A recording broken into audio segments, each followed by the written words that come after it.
Hello, everyone. Today I have a surprise for you, an extraordinary guest, Miss Arabella McIntyre-Brown. Thank you for accepting my invitation, Miss McIntyre. You're more than welcome. Thank you for asking me. My guest is a writer who says that she didn't choose to write children's literature. It is the type of literature that chose her. She wrote some great books such as Dragons Over London, Sau Dragon pe cerul Londrei, or Floss the Lost Puppy, sau Floss Cățelușul Pierdut. I mentioned the titles in English and Romanian because the books are actually bilingual. Miss McIntyre, how are young readers compared to adults? Excuse the cat. I have four. They get in the way always. Um, Young writers. This is based on what they tell me. You know, when I meet kids who've read my books, this is what they have told me. It's not my uh, what I perceive. They like emotion in the books, so they like to be frightened. They like to be happy. They like to be um, in love a little bit sometimes. But the one thing that they insist on is emotional honesty, and they can spot a phony, a fake, a mile off. Um, there was a girl I met at Bookfest, the big book festival in Bucharest. She was 8, and she came up to me and gave me a big hug. We love Floss. She'd read about the puppy. And she said, how do you know what it feels like to be an 8-year-old girl? And I said, well, I was an 8-year-old girl. I'm still an 8-year-old girl. I'm just, it's a bit buried underneath the other 56 years, but I'm still an 8-year-old girl inside. Um, so I remember I'm still the same person. Yeah. And sort of, she looked a bit puzzled because she just saw an old woman, and it never occurred to her that I might have been young. So she sort of took that and went, oh, okay. If my what I find is that if you give kids a straight answer and one that makes sense to them, they accept it. An adult might argue, because adults get funny. Um, Kids also have wild imaginations because they've not been shut down by school and so on. And they like nonsense if it's funny or if it's surreal. And Mhm. they like taking leaps of faith, and they'll go on along with really unlikely storylines as long as the stories have their own logic. Mhm. If it's real nonsense, the kids sort of, get impatient. Um, Adult readers tend to have developed their personal set of likes and dislikes, and they're less likely to take risks with reading. If they like fantasy, they only read fantasy, whereas kids will read anything that appeals to them.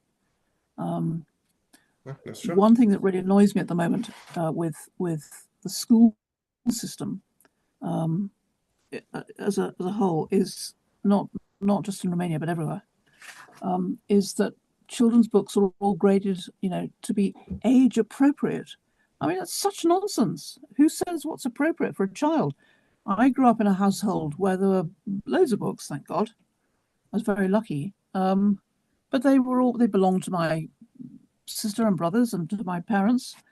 And nobody told me what book I should read or what. I just pulled a book off the shelf I liked the look of it and read it. Obviously, with some books, I didn't understand them all if I was 7, but books like I started reading Greek mythology stories written in English, and it gave me a lifelong love of Greece and Roman stories and so on. And I think it's a real shame that kids aren't allowed to read everything. Um, Mhm. Yeah, yeah, Obviously, I wouldn't suggest that they read very violent books or very sexual books, but otherwise, you know, they should be able to read everything. If they don't understand every word, they can either just go with the flow or put the book down or look them up, words up in a dictionary. yeah. I mean, So, it's a period of your life in which you need to explore. It's where you start defining yourself as a person, I guess.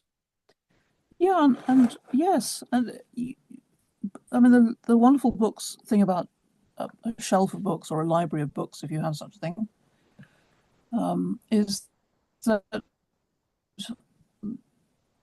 there are worlds. There's more than the whole world there. There are infinite worlds there. because people have been writing about other worlds and other times forever. Mm, So everything is open to a child that reads. So I think it's a shame if they're restricted or banned from reading certain books. I think it's a shame. mm. Yeah. Speaking of books, your books promote kindness and inclusion. 20 years ago, you decided to buy a little house in a remote village in Transylvania, and then you ended up moving there. How were you welcomed by the Mhm. villagers then? Do you feel fully integrated now? Are you part of the local community? I was given a really lovely welcome. I'm lucky here because my neighbours are really kind. Um, they were very puzzled by me at first because I was a woman of 52 on my own, no family, no children, no grandchildren, no husband, moving here on my own, and they could not understand any of that. They didn't. I mean, obviously, some people don't get married in Transylvania, but not many.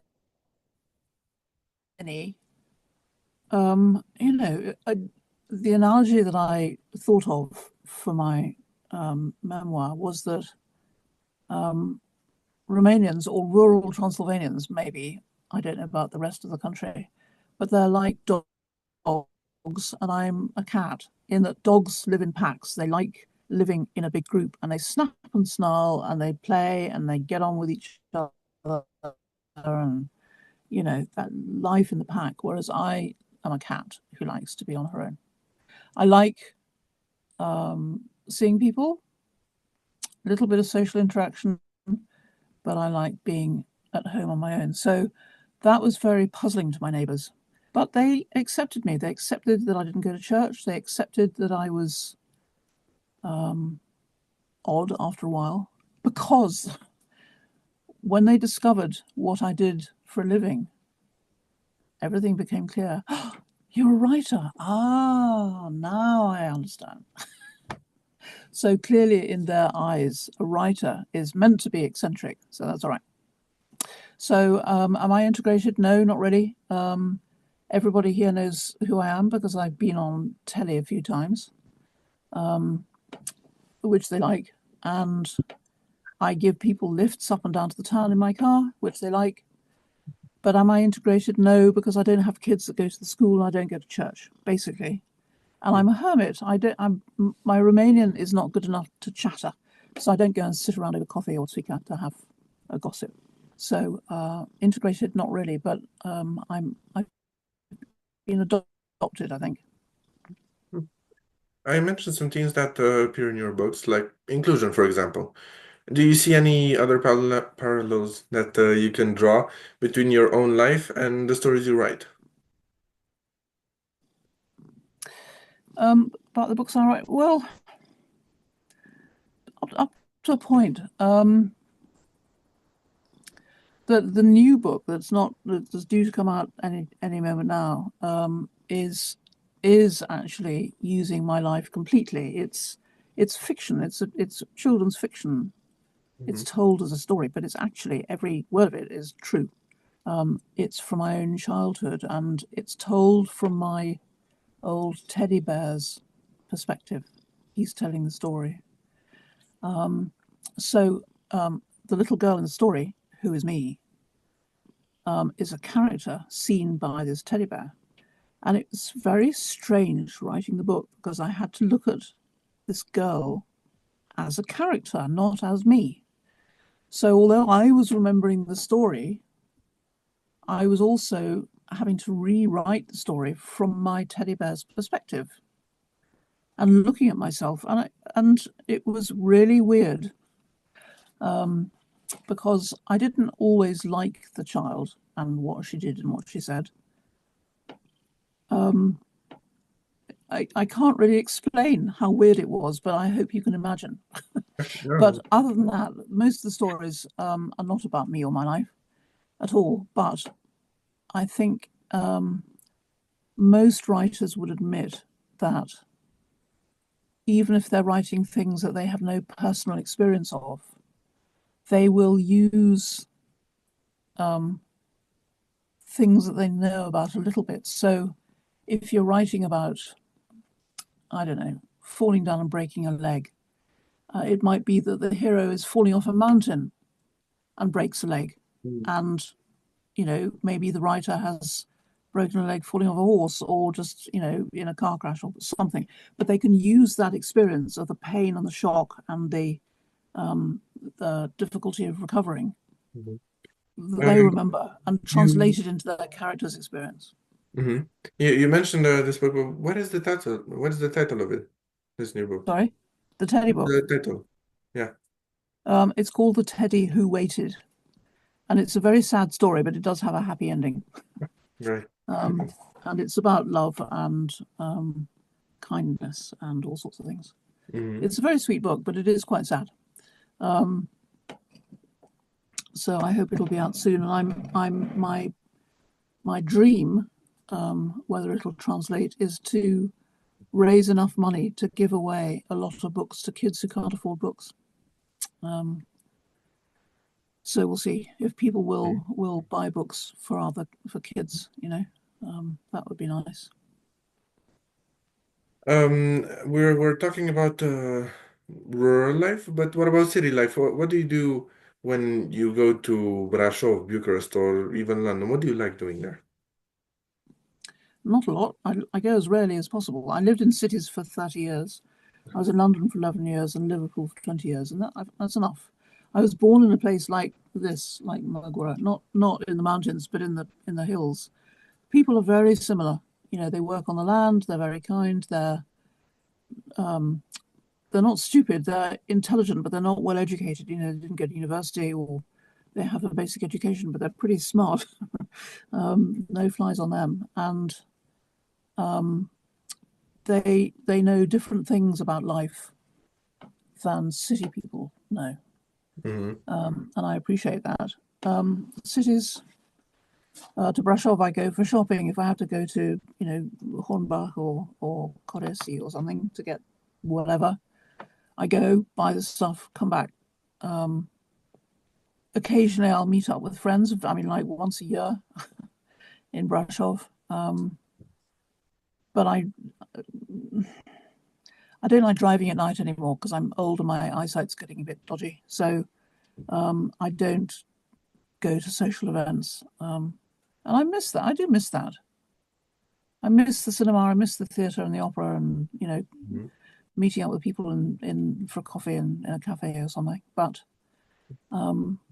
you can't have everything in life, and there's always a price for everything. So the price for having my view of Piatra Crowley, which is I can't show you, but it's there outside in the loom. Um, and my rural life is the price I pay for that is not having a city life. Can't have it all. Yeah. I mean, it's a different side of Romania after all. It is still its Different own. side of life, full stop. I mean, I lived in cities I was certainly wouldn't want to live in a city here. I've had enough. Um, and I've lived in London, which is, one of the world's great cities, let's face it. So um, I've lived in Athens, which has good and bad. It's got ancient Athens, it's got the Plaka and all the ruins, which are spectacular and amazing. Mhm. Um, I've seen a number of cities around the world, and um, I mean, London is special, and I'm very glad I know it. I like to go back now because I know the city, I know the way around, I know how it works, I know the systems, buses and tubes, and how it all works. But I'm not stressed out by it anymore because I'm only going to be there for 2 or 3 days, and then I escape. So that's great. I can enjoy it now. Um, but do I want to go back to live in the city? No, no way. I'm here. I'm curious Um, to know if the change in your lifestyle has impacted your writing. Does this isolation offered by rural life spark your creativity in a way? um, People say visitors come here and they after they've gone, "Oh, it's like Narnia and Middle Earth all rolled into one." Once they got over that, they say this is the most fantastic place for a writer. And in a way, they're right, but in a way, they're completely wrong because I spend a lot of time looking out of my window because it's beautiful and it's ever changing. The sun starts over there and works its way over there. during the day, and the light changes, and the light on the trees change, and the seasons change, and I watch the trees, you know, die off and come back in the spring, and all the wildflowers. I've got wildflower meadows as far as the eye can see until the mountains, and then there are the clouds and the sky and the weather and the wind, and it's incredibly distracting because I spend a lot of time staring out of the window. So from that point of view, no, it's not good. But on the other hand, there's nothing else to do. So it's very good to go, into my imagination. And I can think about things when I'm staring out of the window. Mhm.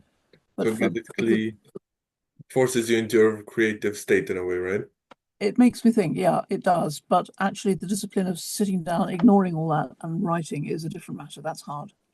Hmm. But it was still hard in the city. So it Hmm. doesn't matter where I am. Sitting down, ignoring everything and writing has to be really focused, Yeah. which I find difficult at the best of times. Hmm. While preparing for our discussion, I watched some interviews with you, and you are great at telling stories, not only at writing them. In your experience, what role does storytelling play in bridging cultural divides? Um, well, we're humans, and humans have always told stories. Since humans became humans. And dare say before, when we were hominids of various kinds. It's a natural social thing. We all used to sit around the fire and tell stories. I'm not sure it's the same now with TikTok and Facebook and whatever, but people do love stories. They still love stories. Our instincts say that stories are important. So, and wherever we are, culture is only a skin. Once you scratch the surface of, whether you're born in a kraal in South Africa, or you're born in a village in Indonesia, or you're born in a city in Chicago or something, or indeed in a village in Romania, we're still humans. So the instinct to tell and listen to stories is innate. And we always think of children enjoying being read to, but actually adults love being read to as well. I love it if somebody who's good at reading wants to read a story. It's fabulous. I Um, can say that. so I think that storytelling is still really important, and yes, it does. It connects. We all have the same emotions. We haven't evolved emotionally at all. Um, in technology, yes. In the way we live, yes. But emotionally, we're the same as our ancestors 200,000 years ago. Yeah. I saw you did some workshops on creative writing. Do you believe creativity is innate or it can be developed from scratch? I think it's innate. I think the problem is that it's squashed in a lot of people. Parents who want their kids to grow up and be sensible and study and be a scientist or be an accountant or a lawyer or something. You've got to settle down, do your work, and stop drawing, stop playing on the piano, stop. So I think creativity is squashed by parents who are keen for their children to do well. It's squashed at school for sure, unless you're very lucky. And your kids, one was forced into tram lines. You have to choose at ridiculously early age, like 12, 13, what you're going to do for Mhm. your whole life, because you have to choose in my case, O levels. In your case, baccalaureate. You have to choose the subjects now, age 12, before you can do that. And then to do that, you have to decide what you're going to do at university. And to do a subject at university, you've got to decide what you're going to do for the rest of your life. It's madness. I mean, I understand why it happens, but it's a shame because so many options are taken away from you. But I think that you don't have to start from scratch because I think it's all there. But it may have to be rediscovered and encouraged and supported and given time Mhm. and confidence. So I think that we can all do something. And also, being creative is not just writing or dancing or playing music or painting. you can be a creative scientist. You have to be a creative Yeah. theoretical mathematician. You have to be able to think. Einstein was creative, to come up with his general and special theories was an act of the imagination. Scientists have to imagine what's out there before they can prove it. So whatever you do, whether you're an entrepreneur or whether you sweep the factory floor, you can be creative about it, or you can just, be a robot. So yeah, creativity is innate in human beings, I think. Yeah. It seems that bravery and a sense of adventure run in your family. Your sister Jenny was an explorer as well, and she was married to Sir Ranulph Fiennes. Mhm. What have you learned about yourself since you moved in the Carpathians? I'm not my sister. um, she and I were very different. She would have loved it here. I bought this house because of the money, little bit of money she left me. So I wouldn't be here without her. But it's very sad that she didn't live to see this, because she'd have laughed herself sick, because she used to say I was a townie, and she'd have loved it that I'd gone back to my roots, our roots in the countryside. I've discovered that humans, there can be different species of humans. Ran finds is a different species of human than me. His ability to Ginny was the visionary. She came up with the idea for all these incredible expeditions and did a lot of the organizing, including she was incredibly persuasive. Ran used to say, nobody would say no to my sister. She would just look at them, with she had piercing, bright blue eyes. I've got sort of blue grey eyes, but she could just look at you with these laser eyes, and these big grown men, important men, would just go, "Okay, yes, Ginny, whatever you want, Ginny." She was brilliant. But Ran was the guy who never gave up. He's the survivor. He will not say no. He will not give up. He will not be beaten. And he never has been. Hmm. Ginny loved the winter and the snow. She loved being down at the South Pole. She loved being up at the North Pole. I detest the snow in the winter. I hate being cold. So, we're sisters, but very different people.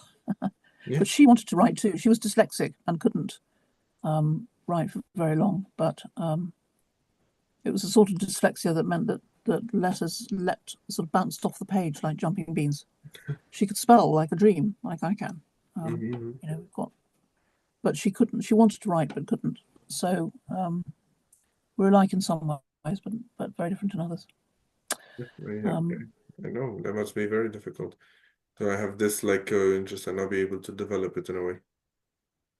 it was a shame, but she did. I mean, she used her creativity in other Obviously, ways. she still developed other passions and had her purpose in it, obviously. Now, Exactly. She's got a mountain named after her, for heaven's sake. oh, Not many people, certainly not me. yeah, I'm never going to get a mountain named after me. where does she have this It's a mountain? mountain called Mount Fines. It's down in the Antarctic. It's on Elgar. It's in the Hmm? Elgar Highlands. Yeah. On I can't remember which. Anyway, it's in the about near the South Pole in the Antarctic, and it's about the same height as Piazza It's just over 2,000 meters high. Yeah. Yeah. Wow. So, yeah, she Uh, would have been. She would have been. She would have thought it bizarre, but anyway. She yeah. said she used to say famously, "I'm just a housewife. I'm not anything special. I'm not an explorer. I'm just a housewife." Um, Obviously, Anyway, she was just underestimating herself. she Now, she didn't think very highly of herself. Yeah. yeah, now, Miss McIntyre, my channel is called Inera Bayanis, and at the end of our review, I'm going to make some statements, and you can agree with them with your thumb up, which means in, and disagree with them with their thumb down, which means out. And then we expand Okay. on some points. Are you ready? Hmm. Sure. Yep. So, life is better with cats. Very definitely. Yes. Are we going to expect a book with or about cats?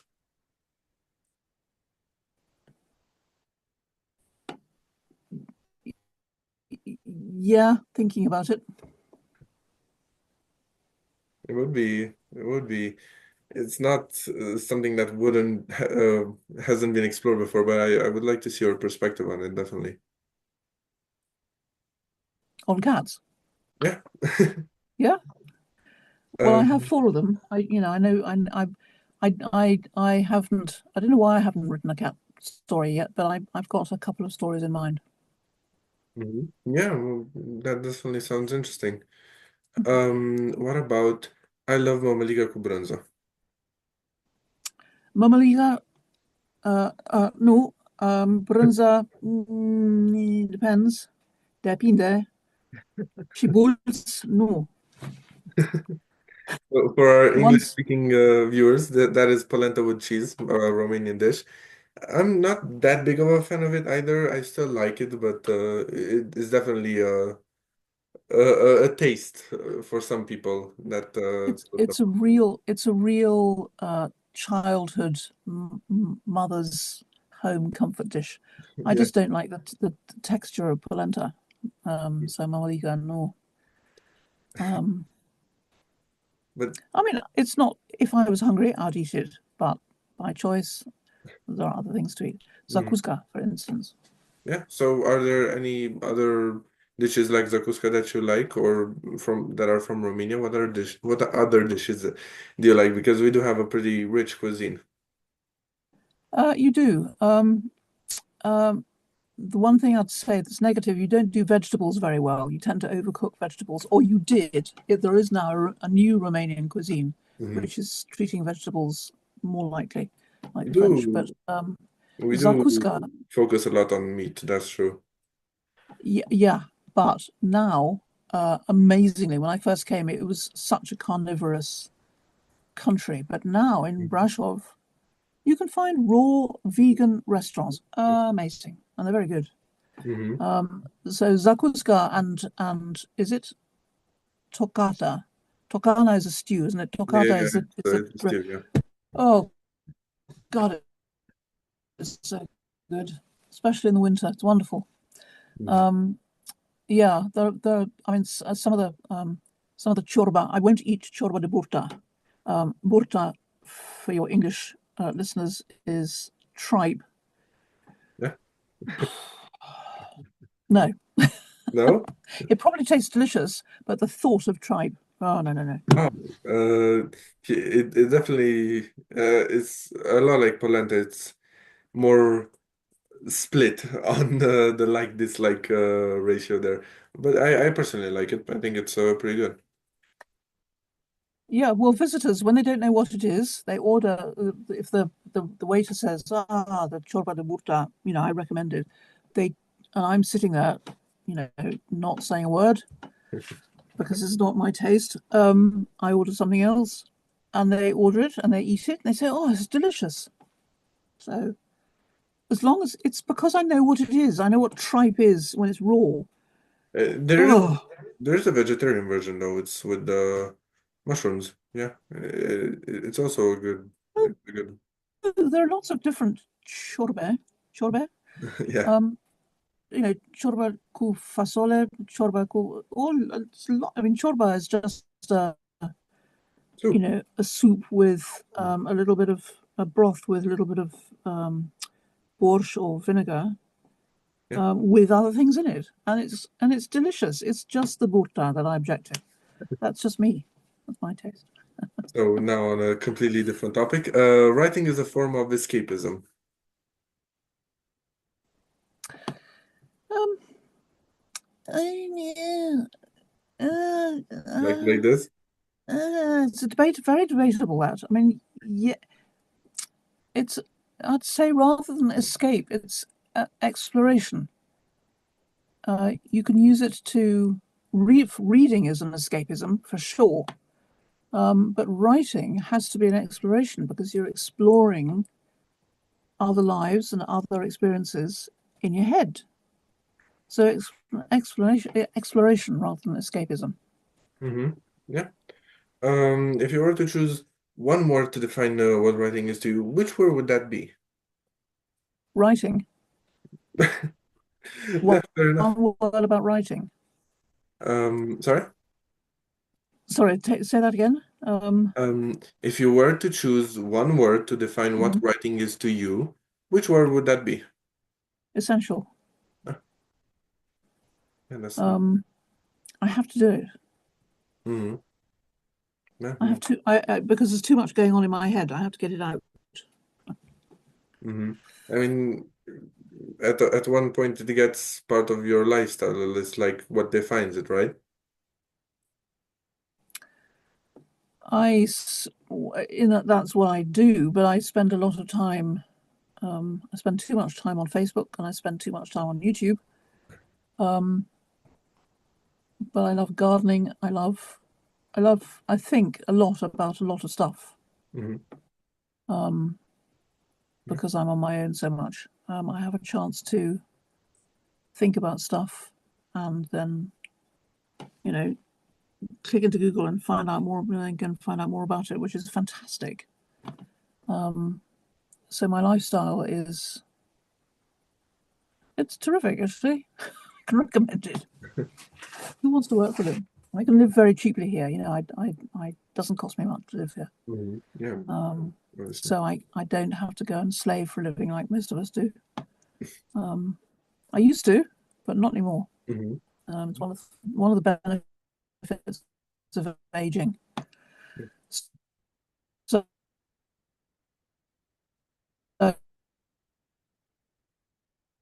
yeah, thinking about stuff, talking about stuff is very valuable. Yeah. What about this? I choose my hats and scarves depending on my mood. No, not really. I usually grab the nearest one available. It depends why I'm wearing a hat today. It's just this black one because it was literally the first one I grabbed. This is just a blue warm jersey because it's cold in winter. If I'm going to an event like a book signing or the book festival, then yes, I'll try and choose something that reflects either not so much my mood, but maybe I'll wear a green scarf in the spring, maybe, Mhm. you know. Yeah. But I don't have any hats or scarves that I don't like anymore. I've got rid of them all. So any ones that I choose in almost any combination is okay now. Yeah. I've I've simplified my life. Not so much choice. Mhm. Dracula is the only thing that Transylvania has to attract tourists. What do you think? Well, obviously not, but I'm fine with Dracula because he only lives down there. He's just down the hill from me in Bran. He's fine because people come to Transylvania for Dracula, and then they realise that he's just A, not true, and B, only a tiny, tiny, tiny part of Transylvania, and actually had nothing to do with the place. He was invented by an Anglo-Irish theatre manager, actor manager. Fantastic character. What a story. But people come here, my tourists, my visitors come here and they say, I had no idea the place looked like this. I didn't know it was so beautiful. And I quoted you that comment. It was actually the British ambassador turned up here for tea, Ah, got out of the car and said, it's Middle Earth and Narnia all in one. He couldn't believe it.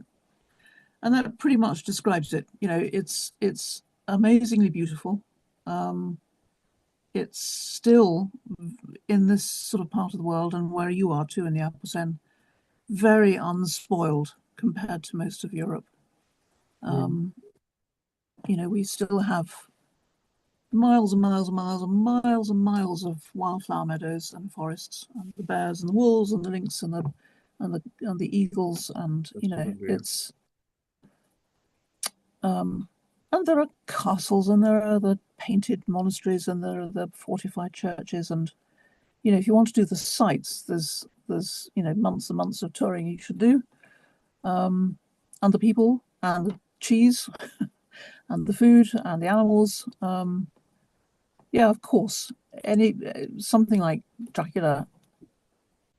That is the one word that every single person in the whole world knows about Transylvania.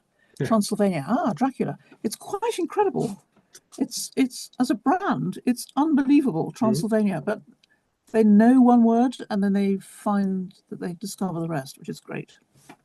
Yeah, so it's basically a way to uncover the whole world that is Transylvania.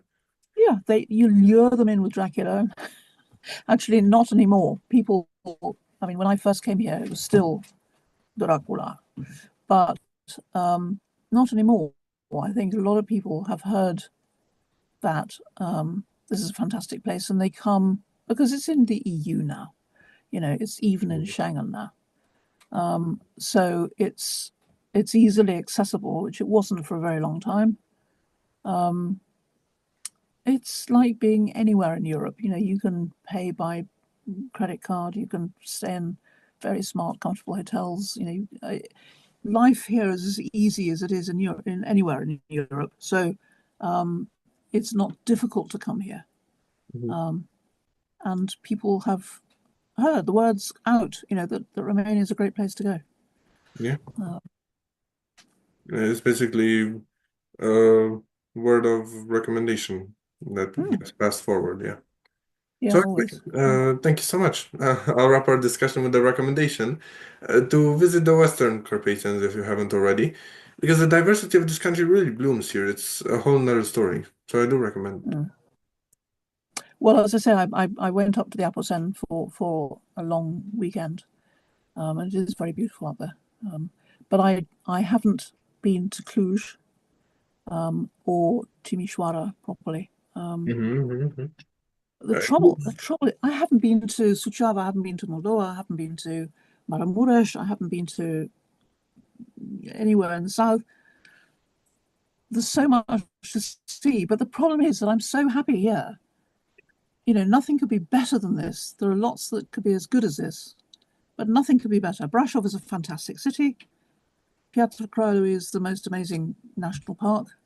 What more do I want? So I do want to come and explore places, but I don't need to at the moment. But But I if will. I you're will. ever feeling more adventurous, we're always willing to um, open up this new world to you. Thank you. Well, yes, I'll see if you're available as a guide if I come up there. That'd be great. Sure. Thank you. You're most welcome.